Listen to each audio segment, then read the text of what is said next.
para e repara. Olá, reparadores, bem-vindos a mais um encontro com o Pode Reparar. Eu, Natália Lutins, que hoje recebo aqui no programa Sara Carolina, educadora, e ela vem conversar conosco hoje sobre um assunto muito interessante. Ela é educadora racial, tem um projeto que ela media informações e com orientação parental para profissionais atenderem especificamente de maneira singular e mais assertiva também, eu diria, famílias pretas. Vim te conhecer, obrigada pelo convite, obrigada por estar aqui.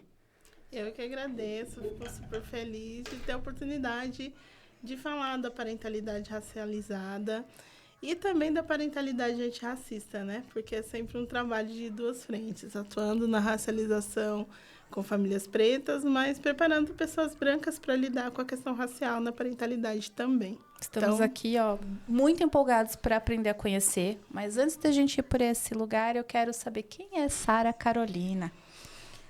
Ai, a pergunta que sempre tem, mesmo assim, é sempre difícil de responder. Eu hoje tento não me definir como mãe, mas é muito difícil, né? Sou mãe de 3, então é uma grande parte da minha vida. Mas eu me definiria como uma lutadora. Não no sentido de guerreira, sabe? Aquela mãe romantizada, aquela trabalhadora romantizada. Não, lutadora porque eu me envolvo em lutas, sabe? Eu quero fazer as coisas acontecerem. Aquilo que eu acredito que pode mudar, eu tento sempre mudar. Então, eu estou sempre me envolvendo, às vezes cansada, às vezes eu falo, ai, não vale a pena, não. Vale a pena. Se existe uma possibilidade de mudança, a gente vai lutar para melhorar a vida das crianças, para acolher as famílias, lutar contra o racismo, sempre lutando. E nessa vertente que você vem com essa luta, então parte de você, né? Então à frente também de um movimento que a gente precisa se esclarecer. Eu vou falar um pouquinho da minha experiência enquanto pedagoga, porque você também é. Ela é pedagoga, historiadora, tem uma bagagem aqui muito rica que a gente vai destrinchar um pouquinho. Mas enquanto educadora, eu não sei se você passou pela mesma situação. A abordagem na faculdade, pelo meio da teoria, e a prática, ela é muito escassa nesse sentido. Ela neutraliza, ela generaliza. Então, como foi para você trazer esse trabalho aí há pouco mais de 3 anos, né? Você está na mídia social, pelo que eu vi. Como foi para você ter essa ideia de chegar à orientação, à parentalidade, para acolher as famílias pretas de uma maneira mais inclusiva, singular e respeitosa? Então, eu tive até certo ponto sorte, porque a minha formação inicial, que é em História, eu cursei uma faculdade que tinha muito conteúdo racializado, onde a gente leu muitos autores pretos. E eu, sendo uma pessoa preta do movimento negro militante desde a adolescência, é impossível não racializar as coisas. Então, mesmo quando a teoria não fazia isso, na prática eu estava sempre problematizando, né? Então, isso sempre foi abrindo os meus olhos para esse recorte. E, para além disso, quando eu fui para a sala de aula, que aí sim é aquele grande abismo, né? Porque você chega na escola falando, eu vou mudar tudo. Agora eu vou fazer a diferença, eu vou resolver a questão racial no Brasil. E vou resolver o problema dentro das escolas. Exato. E aí eu comecei a ver que, por mais que a escola faça muito, é só uma parte dessa equação. Famílias precisam fazer sua parte. Porque eu via crianças pretas que não se reconheciam como pretas, eu via crianças pretas praticando racismo, e eu via muitas crianças brancas praticando racismo, e quando eu digo isso, as pessoas se chocam, mas não é aquele racismo estrutural, aquele racismo velado, não, é um racismo explícito, intencional. Isso me chocou muito. Então, desde sempre eu fui muito preocupada com isso. Mas chegou um momento que eu entendi que eu não estava dando conta de fazer isso a partir da sala de aula, né? E aí veio a pandemia, eu fiquei um tempo em casa, repensando toda a minha vida, toda a minha história profissional, minha trajetória. E encontrei um perfil de educação parental, me interessei muito. Eu falei, eu acho que é um bom caminho trabalhar com as famílias, educar as famílias para que elas eduquem crianças antirracistas. Então, assim, o meu perfil, eu falo da criação de filhos pretos, de crianças antirracistas, 6 anos, mas a minha formação de educação parental começou 1 ano depois. Os 5 para frente, né? 5 anos aí que eu tô nesse caminho. Uma das coisas que me fez, assim, parar no seu perfil foi um post que você fez bem no dia que o Felca lançou o vídeo dele relacionado à questão da adultização e da sexualização de crianças e adolescentes. E eu achei curioso a vertente que você trouxe para que nós olhássemos e fizéssemos um recorte racial em cima do que foi publicado, para que fosse visto de uma maneira não generalizada nem neutra, mas que olhassem essa questão racial e a exposição com as quais as crianças e adolescentes pretos passam por isso de uma maneira diferenciada. Eu gostaria que você abordasse um pouquinho para que nós pudéssemos entender. Quando eu vi o vídeo do Felca, foi até o meu filho que me indicou. E aí, assim, eu cheguei naquele vídeo e achei ele super importante, mas eu vi que faltava esse recorte. E, infelizmente, quando a gente não faz esse recorte, as pessoas pretas sempre ficam de lado, porque sem o recorte é sempre pensado para a totalidade, para essa generalização que você falou.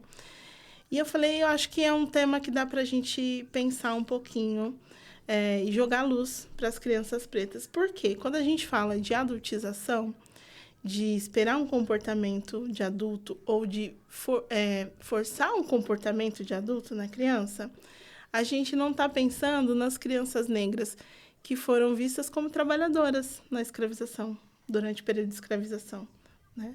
A gente não está pensando nas meninas negras que eram lavadeiras desde os 12 anos. E a gente não está pensando que hoje, grande parte das famílias chefiadas por mães solos, são famílias negras e quem está cuidando das crianças enquanto as mães trabalham são os filhos mais velhos. Isso também é adultização, né? A gente foi muito para o lugar da mídia, da internet, que é importante. Mas quem está aparecendo na internet são pessoas brancas, porque o algoritmo não mostra pessoas pretas, né? Então, existe sim crianças pretas trabalhando com internet e sendo adultizadas, mas o número é infinitamente menor. E aí a gente deixa de olhar para essas crianças que desde sempre têm sido vistas como trabalhadoras, como corpos para o trabalho, corpos para o sexo, mas nunca para a infância. Tanto que não existe grandes estudos sobre a infância negra se não for a partir de estudiosos e pesquisadores pretos, né?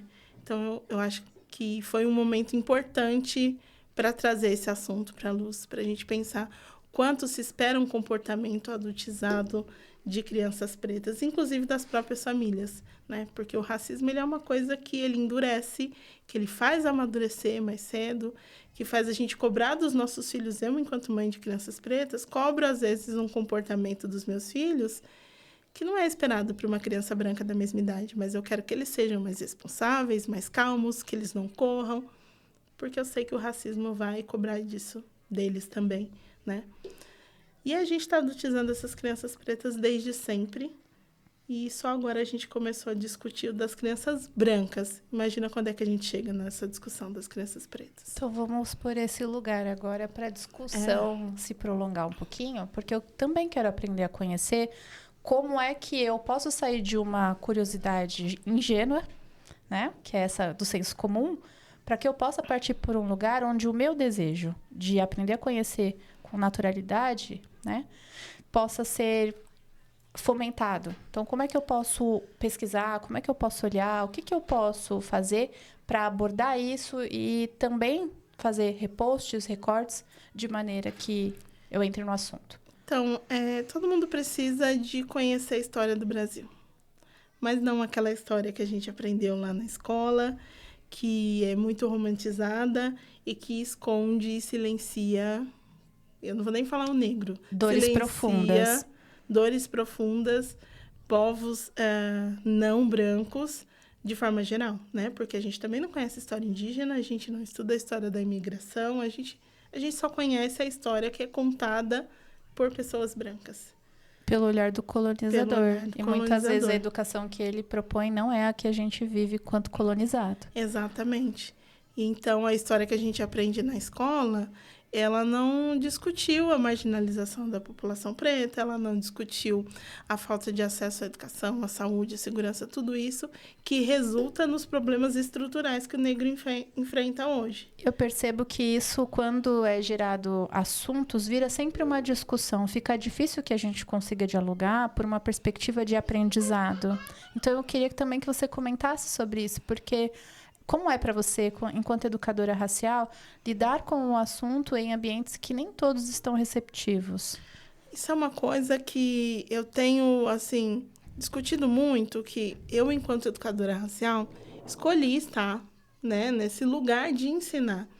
Mas nem todas as pessoas pretas vão ter essa paciência e não têm essa obrigação. Então, hoje, a gente precisa lembrar que o racismo ele é um problema estrutural da sociedade e não das pessoas pretas, né? E isso é muito importante para que a gente entenda que pessoas brancas precisam buscar esse conhecimento por conta própria e, principalmente, se despir do lugar de protagonismo. Abrir mão dos seus privilégios, porque essa é a grande dificuldade dessa discussão. A educação vira discussão quando a pessoa não quer abrir mão do protagonismo, da história, do privilégio, né? Eu chegar para uma pessoa e falar grande parte das suas conquistas, da conquista da sua família, é fruto da ausência de direitos da minha família, a pessoa acha que é um ataque pessoal. Não é. É o que eu percebo. Mas enquanto os ancestrais da pessoa estavam frequentando a universidade, estavam comprando casa, estavam construindo um negócio... Deixando um legado. Deixando um legado, a minha família estava sendo explorada, trabalhando, sendo chicoteada. Colocado à margem da sociedade, marginalizados. Né? Exatamente. Tendo uma negação absurda de acessos, né? As pessoas negras não podiam estudar, as pessoas negras não podiam casar fora da sua classe social, pessoas pretas não podiam votar. A gente está institucionalmente foi colocado à margem da sociedade, né? Então, o primeiro ponto é entender que esse protagonismo que o branco tem na sociedade, ele é fruto de um abismo social, econômico muito grande. E reconhecer isso é essencial, porque senão vira, assim, discussão, né? Mas eu adoto muito a política de educar quem ser educado, sabe? Eu não sou a pessoa que vou insistir. Nem todo mundo está pronto para essa discussão e eu não vou gastar o meu tempo com quem não quer discutir isso, com quem não tem a honestidade para discutir isso. Então, eu abro mão, às vezes, porque também manter a minha saúde mental, manter a minha paz, é um ato de resistência. É importante. Eu gosto dessa postura porque você entende a força da sua ancestralidade, você tem esse reconhecimento em si, mas você não desgasta debatendo com o outro, como muitos movimentos acabam fazendo. Isso gera não só desgaste, mas conflitos reais. Exato. E a minha energia tem que ser gasta com quem está disposto. Eu sempre falo de educar as minhas bolhas. Eu estou educando as minhas bolhas. Porque eu não tenho mais a pretensão que eu tinha lá na faculdade que eu vou mudar o mundo. Mas se eu conseguir educar a minha bolha, as pessoas próximas a mim serem respeitosas, antirracistas, conseguir fazer com que os meus filhos frequentem ambientes seguros, já é o suficiente para mim. Eu quero falar desse lugar de reconhecimento, então, de uma dor específica minha, mas também entender o seu lado como orientadora e como mediadora desse processo. Falando um pouquinho da dificuldade que você observou nas suas experiências pedagógicas das crianças não se reconhecerem. Né? E eu passei por isso pelo seguinte, minha mãe é branca, meu pai é preto. E eu vim parda, na minha certidão estava lá, parda, e eu perguntava pra mãe, o que é parda? E eu sempre lidei com as brincadeirinhas, olha, a nega brechó, olha, eu falei outro dia, eu comecei a assumir, né, pra mim, não, eu sou uma mulher negra. E aí, o meu cunhado falou assim, você é no máximo cor de papelão. Eu falei, não, eu não sou. Ele, onde você é preta? E aí, eu fiquei naquele limbo. E uma amiga minha me trata como se eu fosse branca. Ela é preta, mas ela fala, você tem traços de branco. Então, eu fiquei num limbo. Eu falei, quem eu sou? E quando tem essas perguntas raciais, qual é a sua cor? Eu, por muito tempo, não respondi, ou eu passei a responder, miscigenada, miscigenada, miscigenada. Porque eu falei, já que eu tenho a tríade brasileira, eu sou miscigenada. Eu tenho que achar um lugar para mim. E isso, para eu me reconhecer em quesito de identidade, para eu me desenvolver socialmente, levou um tempo. Até para as minhas vestimentas, até para o que eu encarava, porque muita coisa do branco eu não me encaro, não me vejo. Muita coisa do negro eu vejo. E aí eu fiquei, e aí? né? Então, gostaria que você me trouxesse um pouco de esclarecimento sobre isso dentro da formação pedagógica e dentro da sua experiência também. Então, existe no Brasil essa confusão muito grande, justamente por ser uma população extremamente miscigenada. Então, a pessoa que não é caucasiana, que é o branco, ou não é preta retinta, tá sempre nesse lugar, nesse não lugar, né? Eu não sei onde é que eu me encaixo. E eu sempre falo sobre a gente precisa unir dois fatores. É a autoidentificação, né? Porque é muito importante. Como eu fui criado, filho de quem eu sou, tudo isso conta. Minha história conta muito. Mas a gente precisa aliar isso à leitura social, né? Porque eu posso ter sido criada por uma família branca. Eu fui adotada, bebezinha, por uma família branca. Isso não vai fazer com que eu sofra menos racismo na minha vida adulta. Por mais que eu tenha, né, nome, dinheiro e uma a gente vê muito isso com branca, a Titi, né? Exatamente. Do Bruno o racismo Galhardo. Ele vai continuar presente. A leitura que a sociedade tem de mim, né? E da mesma forma, a pessoa que tem uma família preta, mas lida como branca, ela deixa de sofrer o racismo direto. Não deixa de sofrer o racismo velado, né? Porque ser filho de uma pessoa preta também atrai racismo para essa pessoa, mas é diferente, né? Então, a gente precisa fazer o equilíbrio entre essas duas coisas. Mas eu também acho que é muito importante que a gente consiga separar. Eu posso herdar uma cultura e uma ancestralidade negra independente de como as pessoas me veem, né? E isso eu sou culturalmente, socialmente.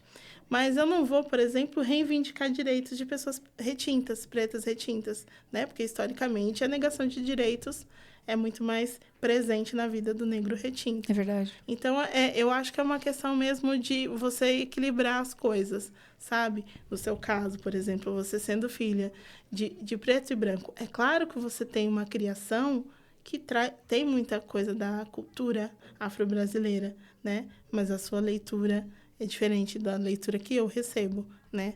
E é importante respeitar esse protagonismo da cultura negra, né? Ter eu sempre falo, ceder espaços.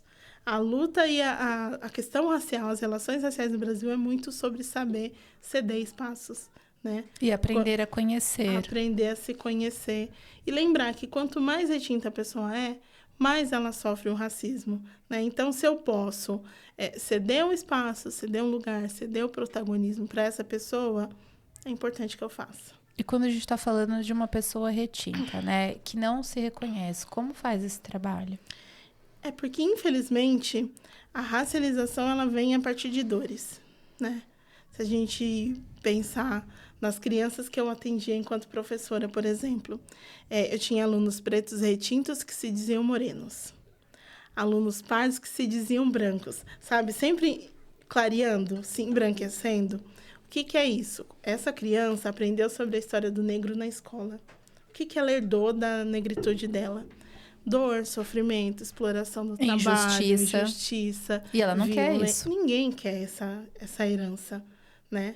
Então, a criança que nega a sua raça, o adulto que nega a sua raça, ele está negando o lugar de vítima da história. E dor. De dor. Ele está negando uma dor. Eu não quero me identificar com tudo isso que é tão ruim.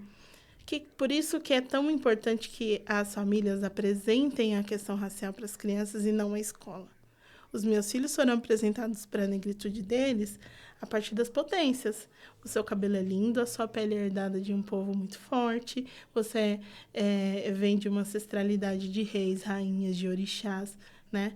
Você trazer a parte boa, porque parece que ser negro é só dor, e não é. É bonito, é feliz, é potente, né? Voltemos ao Egito, por exemplo, né? Exato. Com toda a sua história de desenvolvimento de medicinas, que até hoje não é descoberto pelo homem, pelos historiadores. Sim, a gente pode pensar que o que a gente chama de filosofia grega foi sequestrada de África. O que a gente chama de matemática moderna foi sequestrada de África. E todo um apagamento histórico que insiste em acontecer nos tempos atuais. Exato. E se a gente faz esse resgate, a criança se conecta com essa potência. Eu quero ser herdeira dessa cultura que é tão rica. E aí ela passa a se reconhecer sem o medo, sem a vergonha, né? Ela entende. Isso não significa que eu não apresento para os meus filhos as dores que eles vão sofrer por ser crianças pretas. Mas eles precisam ser empoderados para quando essas dores chegarem, eles terem certeza que o problema está no outro e não neles. Eu comecei a ver essa questão da história também na faculdade, quando meu professor virou e falou assim: quem aqui na certidão de nascimento consta como pardo? Eu e algumas levantamos a mão. Vocês são negras. Aí a gente ficou assim. Aí ele falou: pardo foi dado para que amenizasse os abusos que as negras sofriam e que tinham filhos com os senhores, né, de escravos. E aquilo era amenizado para que elas não sofressem como as outras. Aquilo me deu uma dor. E eu falei: eu não quero isso. Você não quer isso. Você vir de uma parte da história fruto de uma violência. Então dá para entender perfeitamente. É difícil você se conectar quando você está no limbo. E quando você está no meio da história, onde tem o algoz e a vítima. Exato. Você não sabe... Eu não quero me identificar nem com o algoz, nem com a vítima. Como que você vai amar? Né? Como você vai amar? Esse é o grande desafio, porque a negação ela vem por parte de uma dor da qual você não consegue se identificar para amar. Por isso que é tão importante a gente apresentar a potência de ser negro e dessa ancestralidade, porque para se reconhecer com coisas boas. Ninguém quer se reconhecer com coisas ruins, e as crianças principalmente. Isso é uma coisa que eu consegui observar, assim. Eu começava o ano letivo e eu sempre perguntava para as crianças como elas se identificavam racialmente, né? E eu nunca tinha aluno preto. Ninguém nunca falava: eu sou negro. E aí, durante o ano, a gente ia conversando, eu ia falando, eu ia apresentando, eu levava brinquedos, eu levava referências. E lá no final do ano, as crianças estavam se reconhecendo já. Porque elas não tinham mais aquele medo, né, de se conectar com as dores. E dentro do movimento escolar, até onde as famílias podem exigir, ou como elas podem colocar, né, esse pedido de presença não só para a história, mas para que isso seja transmitido para as crianças pretas que estiverem ali. Como que elas podem chegar na escola, conversar, ter um diálogo com o professor, com a professora, sobre, dentro das disciplinas ali de uma educação infantil, por exemplo, um SEI, um EMEI, como isso pode ser dialogado? Então, a gente tem a Lei 10.645, que foi retificada pela 10.639, retificada pela 11.645, que ela obriga o ensino da cultura e história afro-brasileira e indígena. Só que, de novo, é o abismo entre a teoria e a prática. E algumas famílias vão achar: olha, a gente tem que cobrar, a gente tem que forçar. Eu não acho que esse é o caminho. Eu sou muito pelo caminho do meio sempre, sabe? Pelo diálogo, pelo o acordo. Porque a escola pública, ela tem essa lei para cumprir, mas ela não tem condições para cumprir. A lei, ela diz que é obrigatório, mas ela não diz como, ela não diz com que recurso, ela não diz com quais profissionais. E aí você olha para a formação de professores e não te dá essa bagagem para você chegar lá e trabalhar cultura e história afro-brasileira e indígena em todas as disciplinas. Como é que faz? Não adianta a gente chegar e pressionar o professor e falar: se vira, dá o seu jeito. Então, eu sempre aconselho que as famílias sejam parceiras das escolas. Né? Mais do que cobrar, do que fiscalizar, do que exigir, é oferecer apoio. Se eu posso doar um livro, vai ser importante. Se eu posso doar tempo, eu vou lá na escola falar da minha história de vida. Né? Sabe aquela senhorinha pretinha, bezedeira, que todo bairro tem? Sim. Vamos dar a voz para essa senhora que traz saberes ancestrais muito importantes. Né? É aproveitar o que a comunidade pode trazer de benefício para a escola. Nem todas as escolas vão estar prontas para isso, e aí, nesse caso, é importante que a gente reivindique e fale: olha, existe uma lei aqui e os meus filhos precisam se sentir protagonistas também. As crianças pretas precisam participar, ser sujeitos dessa aula, né? Mas sempre nessa perspectiva de o que a gente pode fazer para alcançar esse objetivo, e não o que vocês estão fazendo para alcançar esse objetivo. Porque isso muda completamente o jeito que a escola entende, né? Existe uma luta histórica sobre o controle da criança. A escola quer comandar, a família quer comandar. E sobre onde se aprende. A gente sabe que não é só dentro dos muros das escolas. E a criança, ela não precisa de controle, ela precisa de amparo. E aí todo mundo, a sociedade toda precisa se responsabilizar, né? Porque quando eu falo de famílias, de comunidade, eu não estou falando só das famílias que têm crianças estudando ali, né? A comunidade escolar se faz também de quem não tem filhos na escola, né? Porque em última instância, a criança é futuro para todo mundo. Pra E o ECA garante isso, filho. né? Quando você é família, você tem o núcleo social e o Estado. Então, você tem todo um aparato, teoricamente falando, para acolher aquela criança, mediar a formação dela, garantir a segurança. A gente vê isso muito nos povos africanos, né? O cuidado das comunidades, das aldeias, com a criança, culturalmente. A criança, ela não é de uma família, né? Ela é da de comunidade. Todas. Exatamente. É o Ubuntu que eles falam. Eu li esse livro e fiquei encantadíssima. É maravilhoso, né? A gente precisa aprender isso, né? O Ubuntu é o eu sou porque nós somos. Então, todo mundo precisa avançar. A gente avança coletivamente ou a gente não avança. Isso e a sociedade ajudaria... precisa lembrar que criança é manutenção, né?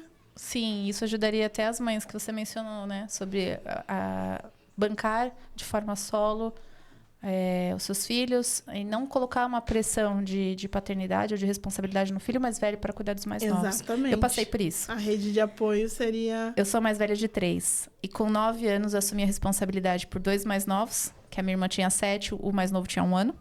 Então eu assumi a maior responsabilidade por ele, mais a casa. E a minha mãe saía para trabalhar, era na mesma rua. Só que muitas vezes ela trancava a porta para garantir nossa segurança. Minha irmã aprendeu a pular a janela e sumia. E eu ficava com a responsabilidade de ficar com o mais novo em casa. Isso pesa. Faz com que você venha a agir de uma maneira mais adultizada, com responsabilidades que não são suas. Tanto é que eu tenho muita dificuldade de relaxar. E uma das coisas que eu sempre fui foi muito controladora, para garantir que as coisas estivessem ali, não houvessem erros. Porque os erros me levavam a apanhar, me levavam a ser punida de alguma maneira. E eu vejo dessa cultura africana o quanto é rico esse cuidado. E gostaria que isso acontecesse. Muitas vezes eu busco essa... A gente fala, né, do suporte, do apoio familiar, do apoio dos amigos, ter rede de apoio. Mas é difícil. Ainda mais quando você está na periferia. Tem o lado caloroso da periferia, claro, que todo mundo ali, os vizinhos se conhecem, eles dão um jeito de se olhar, tem. Mas não é a mesma coisa de você ter o suporte real acontecendo, assegurado para você, para as pessoas, de você sair tranquilo para trabalhar e tudo mais. Então, eu vejo que muitas mães acabam ficando também à margem da sociedade, nesse lugar, porque precisam cuidar dos filhos e garantir que eles estejam assegurados, né? Sim. Questão de vida e tudo. E abrir mão, muitas vezes, do trabalho que vai proporcionar para eles o básico. Exatamente. Isso é uma discussão que a gente precisa pensar, né? Hoje, uma mãe solo que trabalha o dia inteiro e deixa as crianças trancadas, ela pode ser denunciada para o Conselho Tutelar. Só que a mãe solo que fala, não, eu preciso garantir a segurança dos meus filhos, então eu não vou deixar eles trancados e não vou sair para trabalhar. Aí ela passa fome. E ela também vai ser denunciada para o Conselho Tutelar. Em nenhum momento vai existir uma rede de apoio para assistir essa família, né? Então, de todas as formas, a mãe vai ser culpabilizada e as crianças vão ser penalizadas. Porque, de qualquer forma, elas estão sofrendo, né? Quando você fala da sua vida como irmã mais velha... eu enxerguei a história do meu filho, porque eu sou mãe solo de 3, né? Hoje o pai das crianças está presente e faz a parte dele. Mas teve um momento onde eu saía para trabalhar de manhã, morando numa comunidade, eu morava em um cômodo que não tinha porta. Aí meu filho encostava uma tábua para eles poderem ficar em segurança e com 15 anos ele cuidava do irmão menor, que tinha 5. E ficava o dia inteiro assim, né? E eu podia ter sido denunciada. Não fui porque eu morava numa comunidade. E as pessoas não olham para a comunidade. Porque se eu morasse fora dela, com certeza eu teria sido denunciada em algum momento, né? Mas se eu não fizesse isso, a gente não tinha como comer. Como é que fica? Sem rede de apoio. E essa rede de apoio, ela não pode ser só individual. Porque o que acontece? Quando a gente fala muito de rede de apoio, mulheres se sentem culpadas. Eu preciso ser rede de apoio para minha amiga, para minha vizinha, eu preciso ser rede de apoio. Não, toda a sociedade tem que se mobilizar, homens têm que se mobilizar, poder público precisa se mobilizar, né? Porque essa rede de apoio familiar é muito importante, mas existe a rede de apoio também que é promovida pelo Estado. E essa deixa muito a desejar. Em muitos sentidos, principalmente quando a gente está olhando para a área da saúde e educação. Saúde, porque tem até um post que você fez sobre isso, né? Falando da mãe na periferia, que tem a utilização do posto de saúde, de todos os recursos ali do SUS, para fazer com que a sua filha, né? Ou seu filho sejam bem cuidados. E como é que você Como é que você garante que... eu escrevi um texto falando sobre como é difícil você praticar uma educação respeitosa, a educação positiva, que muito tem se falado, sendo uma mãe periférica, né?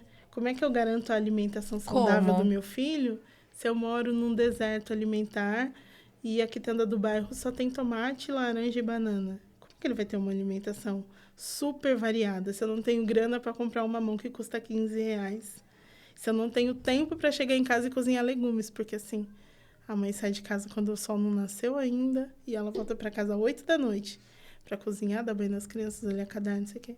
E não tem a presença que eles esperam, porque Exato. fica distante você conseguir maternar e você se conectar com aquela criança que precisa de qualidade de tempo e de atenção. E aí tem uma quantidade, não é só qualidade, é quantidade. Que quer que essa mãe cozinhe, que essa mãe nutra essa criança emocionalmente, que é, sim, super importante, e que ela faça cama compartilhada, e que ela olhe caderno, e que ela verifique o piolho. Isso me lembra muita coisa muito... para 2 horas que ela tem com a criança. Muito. É aquela rede de enxurrada de informações sobre educação positiva, que é algo novo. E tudo vem centralizado também, né, por muitas pessoas brancas falando a respeito, mas ninguém tá na periferia ali. E aquela assim, galera ali, eles vêm bastante de teoria, alguns vieram de práticas, eu sei que saíram dos seus lugares ali de experiência.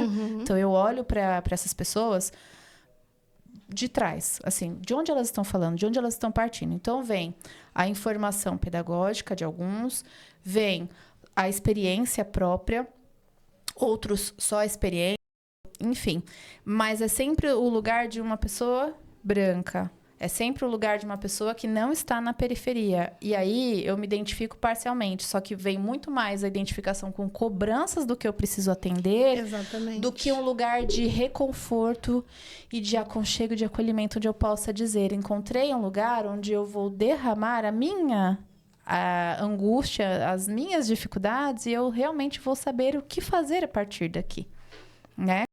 Reais, porque a gente sabe, morando na periferia, não é assim. Não é assim que a banda toca. E esse texto que eu escrevi foi muito pensando nisso. Eu tenho a formação de educadora parental em 2 vertentes, que é a disciplina positiva, e depois eu falei, não tá fazendo tanto sentido para mim, foi fazer uma nova formação que é em educação positiva e que eu acredito muito, mas ela precisa ser racializada, né? Então, só Sim. assim, para deixar claro, eu acredito muito na educação positiva, mas a gente precisa pegar os autores clássicos, o Bowlby, que fala da teoria do apego seguro, e que é muito importante, mas ele estava pensando em famílias inglesas da década de 50. E como nós podemos pensar a de agora? Do Brasil, da periferia, do sertão, né, nordestino, Você tem que pegar dos ribeirinhos lá no Pará. Que, do ponto de vista científico, é muito importante, mas a gente precisa começar a pensar em como ela se aplica na nossa realidade, em todas as realidades, e principalmente como é que ela se aplica sem culpabilizar e sobrecarregar mães. Então, me conta mais sobre esse trabalho que você media como orientadora parental. Como ele começou e você veio trazendo ele até aqui, e como que está o andamento, como é o resultado com as famílias? Então, isso começa muito justamente desse lugar de me reconhecer nas dores de não poder seguir a educação positiva, sabe? Eu lembro muito de um post que eu vi na rede social que falava sobre autenticidade. As crianças precisam ter direito a ser autênticas, ser quem elas querem ser. Então, se o seu filho ele quer se vestir com um sapato de cada pé, tá tudo bem, porque ele é uma criança. Se ele quer vestir uma roupa colorida, se ele... Deixa a criança ser livre. E eu acredito muito nisso, eu acho lindo isso. Mas a minha criança preta não pode sair na periferia com um chinelo de cada cor. Ela tem que ter a liberdade, mas aquela exigência por uma regra, né? Vigiada. Exatamente, porque senão ela vai ser confundida com alguém em situação de rua.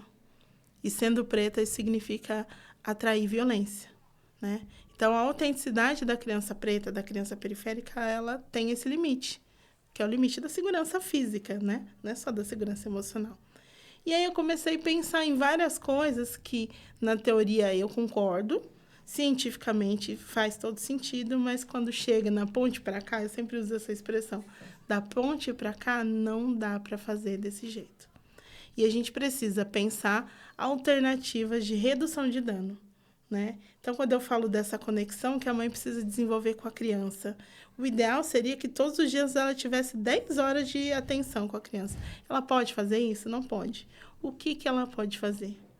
A mãe que é dona de casa, talvez ela consiga parar ali 20 minutos para brincar com a criança. A mãe que trabalha fora, talvez ela consiga tomar banho junto com o filho. E aquele minutinho onde ela lava a cabeça, ela também está fazendo um carinho. E ela também está conversando com a criança. Isso também é conexão. E vai tirando os pesos, né? Porque você vai percebendo que toda a ação que você promove de cuidado também é um carinho. Exato. É falar de intencionalidade. Talvez 10 minutos que ela olha o Instagram, ela fala, eu vou esperar a criança dormir antes de olhar meu Instagram. Porque a mãe também tem direito de se alienar, às vezes, de ver o seu TikTok bobinho. Mas eu vou esperar a minha criança dormir. Eu vou pegar esses 10 minutos e vou cantar uma musiquinha aqui que eu me lembro. Vou ler um livro. Eu vou ver um vídeo do TikTok com a minha criança. Mas eu vou fazer alguma coisa com a criança, né? O importante é pensar dentro da realidade dela o que ela pode fazer. A minha filha mais nova, ela adora ver vídeos. Sabe aqueles estourando espinha, espremendo cravo? Sim, minha filha mais velha gosta. Ela adora. Aí eu boto lá um vídeo, a gente vê e ela comenta, credo, mamãe, que nojo, né? Pois é, igual que tem nas costas do papai, né? Aquilo é um momento de conexão do nosso jeito e possível na nossa realidade, né? Hoje eu trabalho em casa, então eu consigo ter mais tempo, mas teve uma época da minha vida que eu saía para trabalhar e deixava o meu filho mais velho responsável por levar os menores para a creche. E quando eu chegava, eu pegava eles, eu ia chegar em casa para começar a cozinhar a janta 8h30 da noite. Eu não ia ter tempo de fazer isso. Qual era o ponto máximo de conexão? Enquanto eu cozinho, eu coloco as crianças para fingir que está lavando louça comigo. É o que eu conseguia fazer naquele momento. E eu preciso ajudar as mães periféricas, mães pretas, a entenderem que tem que fazer o melhor possível. E não o que a mãe do Instagram está fazendo. E dentro da sua realidade. Porque aí elas começam a ter uma lucidez do que é a vida delas, o momento delas. Exato. Inclusive porque uma mãe culpada, sobrecarregada, também não é uma boa mãe. Então não adianta ficar trabalhando e jogando culpas em cima dela. O desgaste mental está em cima daquela cobrança, né? Eu preciso dar mais, eu preciso dar mais. Sem perceber que todas nós nos perdemos no externo. Eu tô muito para fora e nada para mim. E aí, quando você vai se ver, você deixou muita coisa de lado. É aquele pensamento que veio de cobrança, você falou, não vou olhar isso agora. É aquela sensação angustiante, vontade de chorar, você fala, não tenho tempo. Sabe quando você vai falando aqui, você vai jogando tudo para os cantos. E aí ela vai perdendo a alegria, o brilho, a autenticidade, tudo isso. E a criança precisa dessa mãe feliz, autêntica, satisfeita com ela mesma. Exatamente, porque se ela também tem esse tempo para si, ela vai transbordar melhor para os filhos, né? A calma que às vezes ela tá buscando, tá naquele momento que ela não se dá em silêncio, tá naquele banho prolongado que às vezes ela não tem tempo. Exatamente. E aí eu comecei a perceber o que eu fazia para diminuir a minha carga. Talvez era o que faltava eu conversar com muitas mães. Né? Então eu comecei a trazer isso primeiro para os meus atendimentos individuais. Eu atendo famílias individualmente. E aí eu comecei a ver que não era uma coisa assim que eu testei e deu certo comigo, funcionava com outras famílias também. Aí eu comecei a levar para os meus atendimentos, depois eu sistematizei e transformei no conhecimento organizado para fazer a formação com educadores parentais. Então, hoje eu tenho trabalhado aí em várias frentes, né? Eu sempre falo que o meu trabalho, ele nasce de demandas. Eu estava na sala de aula e eu vi que eu precisava trabalhar com famílias para lidar com o racismo. Então, eu fui fazer a questão da educação parental. Só que os professores não estão prontos ainda para essa conversa. Então, eu vou desenvolver alguma coisa para professores também. Porque, em última instância, o que eu quero é um mundo mais seguro para mim e para minha família. Então, aonde eu achar que eu posso ajudar, eu vou inventando coisa para fazer. Maravilhoso, porque você começou a partir do seu núcleo familiar, mas está estendendo isso ao seu bairro. E já é um ponto muito rico e importante, porque se cada um toma esse movimento de ser útil a si e ao próximo, a comunidade responde de uma maneira melhor. Os 4 pilares da educação, ele pede isso, né? O aprender a conhecer, que é o que a gente faz aqui, trazendo cada um dos convidados. Com o que a gente ouve, a gente aprende a fazer diferente. A gente aprende a ser diferente, porque a gente vai começar a rever conceitos, vai refletir, vai se tornar mais crítico com relação à própria realidade, e aí a gente consegue conviver melhor com o outro. Então, eu vejo o seu trabalho bem estruturado. E eu acredito muito na coletividade. Essa coisa do Ubuntu, para mim, é muito forte, sabe? Não adianta eu avançar sozinha, né? Porque hoje eu me vejo nesse lugar, por exemplo, da mãe que não precisa mais trabalhar 12 horas fora de casa. Mas isso não significa que as minhas amigas, que as minhas irmãs, que as minhas vizinhas saíram dessa vida. Então, eu preciso que elas também tenham esse alívio que eu consegui alcançar, né? Precisa ser coletivo, esse avanço tem que ser coletivo sempre. Maravilhoso. E na formação dos professores, né? Todos os professores pedagogos podem incluir-se para fazer com você esse trabalho? Sim, eu faço de tempos em tempos, né? Eu vou fazendo formações, gosto muito de trabalhar com o ao vivo ali, o presencial, Sim, aquela troca, aquela faz conversa. muita diferença. Então, de tempos em tempos, eu lanço uma nova turma. Vou ficar de olho. Pedagogos, educadores em geral, profissionais da infância em geral. Eu faço uma formação específica para educadores de escola e faço uma outra que é para profissionais da infância em geral, né? Porque o assistente social, o pediatra, o psicólogo, o educador parental, todo mundo precisa ter esse olhar racializado para dores que são muito específicas de famílias e crianças pretas, porque senão a gente revitimiza alguém que já está vitimizado. E isso não é bom, né? Porque ficar revivendo dores o tempo inteiro, vai chegar uma hora que você fica sem esperanças. Não tem saída disso? Exato, porque aí a criança está ali. Um exemplo que eu sempre dou quando eu falo da minha formação, né? O adolescente que está naquela fase de que ele não se abre com ninguém, ele está rebelde, aí ele só fica no quarto, ele não quer ouvir nada, ele não quer contato com a família, está sempre no mundinho dele. É uma fase do adolescente? Pode até ser uma fase do adolescente, mas o adolescente que está sofrendo racismo, ele precisa de um acompanhamento diferente, porque senão ele não sai dessa fase, né? O adolescente branco, ele tem aquele momento onde ele se dá conta de que ele é um indivíduo que tem gostos individuais, e aí ele tem esse afastamento da família para se conhecer. Só que quando ele se conhece, ele se reconecta com a família, ele volta para essa convivência. Só que quando ele se afastou por conta de uma dor específica, que é o caso do racismo, talvez ele não se reconecte mais. Então, precisam existir profissionais que vão entender de onde vem essa dor, que vão assistir ele da forma correta, para que ele consiga finalizar aquele trauma, aquele período de sofrimento, para conseguir se reconectar com a família, com a vida cotidiana, porque senão ele fica preso nesse trauma. Nossa, esse é um olhar completamente novo. Eu não conhecia. Não imaginava que o processo fosse dessa maneira. A minha formação com profissionais é bem nesse sentido, né? De perceber que algumas questões são muito específicas e inerentes ao racismo. Né? Aquela criança que dá muito problema e a gente fala, isso aqui é uma criança que traz muito conflito, que tem o transtorno opositor desafiador. Pode ser, mas pode ser só ela revidando o racismo e as violências que ela sofre que a gente não está enxergando.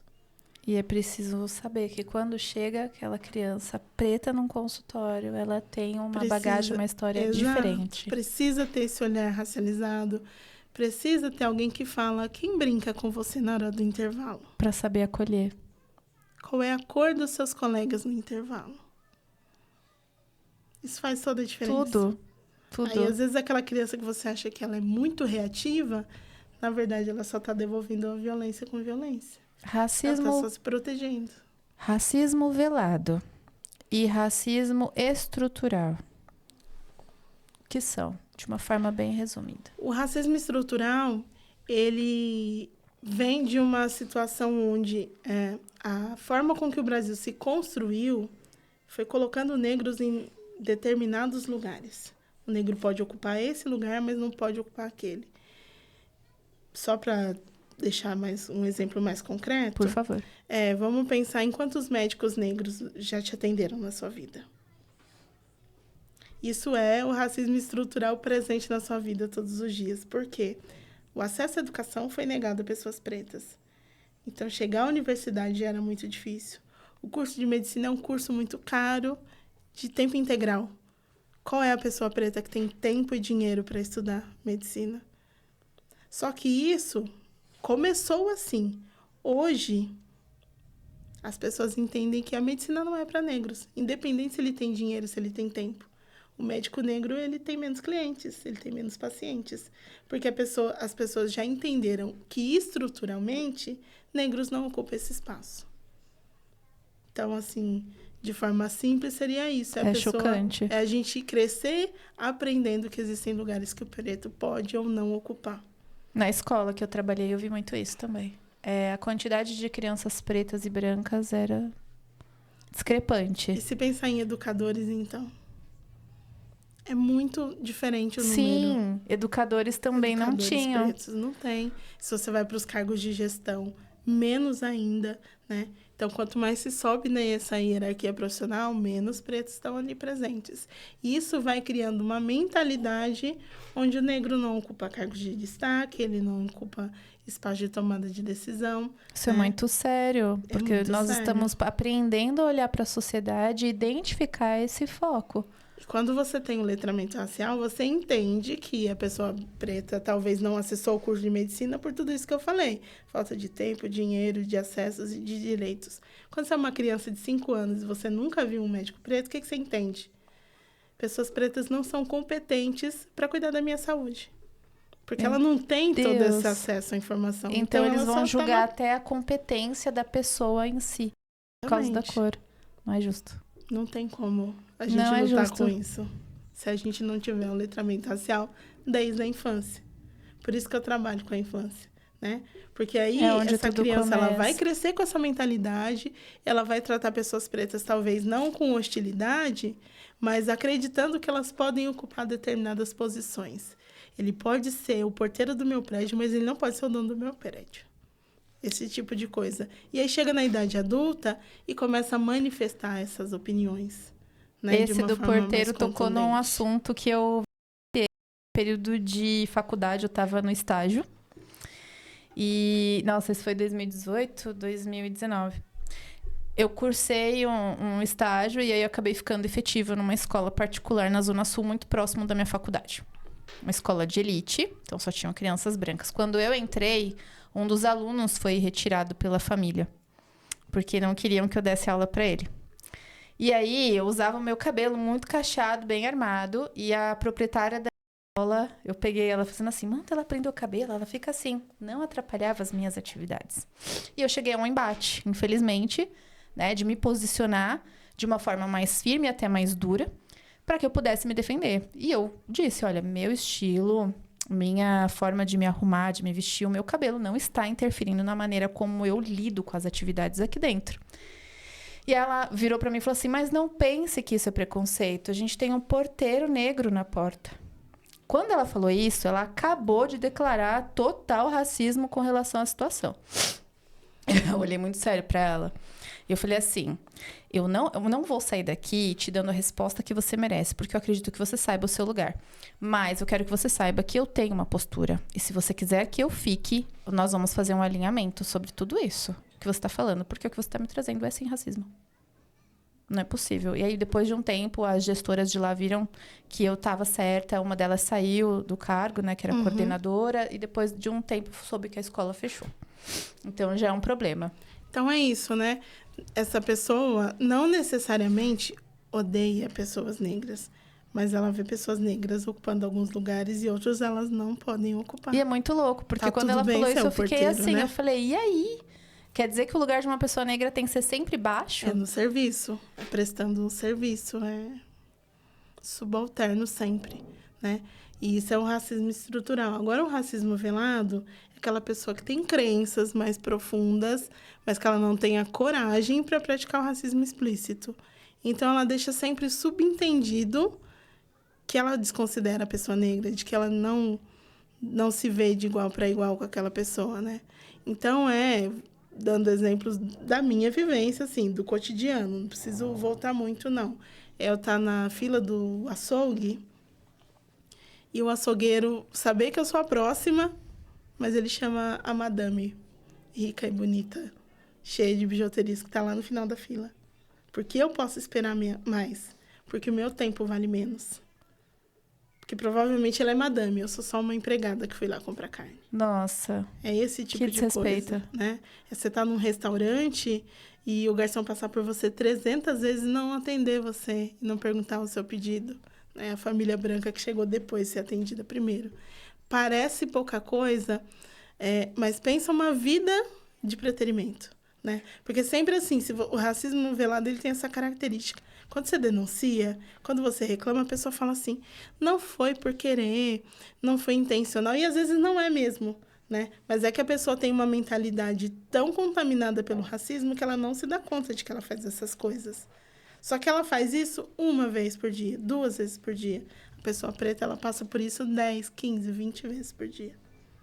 Eu sou uma pessoa que trabalho, na maioria do tempo, dentro de casa. Sim. E se eu falar pra você que não existe um dia que eu não sofra racismo, eu tô sendo bastante sincera com você. Nossa. Não é uma agressão direta, mas é um comentário lá na minha rede social, perguntando da minha formação. Quer dizer, qual é a sua Será que competência, você a tem propriedade direito de que estar você falando tem para disso falar. mesmo? Exatamente. Ou alguém que eu tô falando de um assunto seríssimo e a pessoa vem assim, nossa, o seu cabelo é tão interessante. Hoje eu tô com meu cabelo trançado e tal, mas eu uso um dread e tal, e aí a pessoa... Eu tô falando de política, a pessoa vem comentar do meu cabelo. Ninguém vai comentar do cabelo liso da comentarista lá, branca. Esse racismo velado, né? Porque, assim, Traz a pessoa ela demérito. só comenta porque ela quer mostrar pra você que, olha, eu não aceito você nesse lugar. Eu não te respeito nesse lugar. O racismo velado tem essa função. Que forte. É um impacto negativo, forte e Muito agressivo, forte. porque você não precisa verbalmente ou fisicamente agredir alguém. Exatamente. Isso machuca. Às vezes é só um olhar, sabe? Chegar num lugar e a pessoa te mede, assim. Você sabe de onde vem. Porque a pessoa negra, retinta, principalmente, que é aquela que sofre racismo desde criança, ela reconhece de primeira. Pelo Às cabelo, vezes, pela cor, pelo sim. que veste, pelo que é. Às vezes alguém fala pra mim, olha, eu falei tal coisa, mas não foi na intenção de te ofender. Eu falo, relaxa. Porque quando a pessoa quer me ofender, eu sei com uma respirada diferente. Como desfazer esses desconfortos? Eu sou muito do constrangimento pedagógico. Deboche é a minha arma principal, sabe? Eu tô na perfumaria e a pessoa fala, ai, mocinha, você pode ver o preço disso aqui? Eu coberta de ouro, mas a pessoa fala pra mim como se eu fosse funcionária. Falo, não, mas eu não trabalho aqui, pensei que você trabalhasse. Aí a pessoa branca fica desconcertada. Como assim ela acha que eu sou funcionária? Como ela ousa achar que eu sou funcionária? Eu devolvo o constrangimento pra pessoa. Ótimo. Sabe? Eu faço perguntas cretinas, sabe? A pessoa tem o cabelo liso, escorrido. Eu falo, dá trabalho pra lavar seu cabelo? Como é que você faz penteado? Porque nem um grampo não segura nesse cabelo seu, sabe? É isso. Porque talvez eu fui endurecida, brutalizada pelo racismo. Então, não é qualquer coisinha que me abala mais. Porque se eu for levar tudo sempre para o lado do conflito, eu não vivo, eu luto, eu brigo o tempo inteiro. E como você eu estrago prioriza as minhas a sua memórias, saúde, eu estrago os meus momentos com a minha família, né? Porque aí a gente está num restaurante. Toda vez que a gente for maltratado num restaurante, eu parar e ir embora, nunca mais eu como em lugar nenhum. Então, eu devolvo o constrangimento pro garçom que me tratou mal. Eu chamo e falo, não gostei do jeito que você me tratou. E como o meu dinheiro vale tanto quanto de qualquer outra pessoa aqui, eu quero um garçom mais educado para me atender. Perfeito. Eu não vou sair, é você que vai mudar o seu atendimento. Porque senão eu não vivo. E eu não posso deixar que o racismo me tire nenhum tipo de experiência. E o choque que as pessoas ficam é realmente... como é que fala? É real? É sincero? Quando elas fazem algo. Porque você mencionou, tá? É o velado, vem do estrutural, ela não percebe, mas tem os que fazem. Como é que você Algumas lida? pessoas, eu percebo que assim, elas se chocam e imediatamente elas tentam mudar a postura. Mas tem algumas que não ligam, não. E essa é a maioria, sabe? Que é aquele famoso, eu fui assim a vida inteira, não vou mudar agora. E agora não pode mais falar, nasce assim, você nasce sempre assim. E tem muito a frase do mimimi, né? Mimimi, tudo virou mimimi, não é tudo mimimi. Precisa entender, historicamente, como é que você está se portando diante de uma pessoa. É isso, é uma pessoa, né? Eu uso sempre a questão do vocabulário. Não pode mais falar tal palavra. Eu sempre falei assim, nada vai mudar. Talvez não mude para você. Talvez não mude para mim. Mas muda a forma com que você lida com o mundo. Por quê? Quando alguém deixa de utilizar uma palavra porque ela sabe que está me ofendendo, olha o respeito que você está demonstrando, né? Não vai mudar nada na minha vida você falar do meu cabelo dele ser black power ou ser um cabelo duro. Mas, quando você aprende o jeito certo de chamar o meu cabelo, não é cabelo de cordinha, é trança nagô, você está demonstrando que você me respeita, que você me enxerga como um ser humano. Que você tem uma identidade. Que eu tenho uma identidade, e você uma carrega história. uma força ancestral com uma trança nagô. Mesmo que eu não saiba o que ela significa. Eu sei que tem uma força aí. Esse é o poder de, por exemplo, mudar o vocabulário. Né? A palavra em si não muda nada na minha vida. Mas esse respeito é muito importante. E, de novo, trazendo para a minha área, que são as crianças, né? A criança vê que você respeita o outro. Ela vê que você muda a sua forma de tratar e ela aprende a fazer também. Porque é assim que ela aprende. Todos nós aprendemos dessa maneira. Repetição e exemplo. E lembrar que a educação ela não está atrelada apenas à escola. Ela é inerente ao ser humano, ela faz parte dos valores que a gente transmite. Preocupação da educação é principal com os valores. Porque, Paulo Freire dizia, né? Somente quando uma pessoa se tornar ética, ela supera a própria ética. Exatamente. Então, ela precisa aprender a conhecer como se comportar em sociedade, como entender as histórias. E só a história pode apresentar isso, né? Você tem um baita de um poder nas mãos. Né? Só a história é capaz. E só para citar ainda, o Paulo Freire, ele falava muito da praxis, né? Sim. O conhecimento, ele tem que estar em prática o tempo inteiro, praticando e refletindo sobre a prática. Dá trabalho. E você precisa querer ter esse trabalho. É porque você precisa ter a lucidez e a responsabilidade ao mesmo tempo. De você saber que o próximo passo a ser dado pode impactar violentamente alguém ou a si mesmo. E você precisa ir para um lugar de gestão na sua cabeça. E eu falo sempre muito sobre a importância de você reconhecer os seus erros. Não para se sentir culpado, mas para agir diferente. Né? Porque a pessoa que... eu me dei conta que eu disse uma coisa que foi muito racista.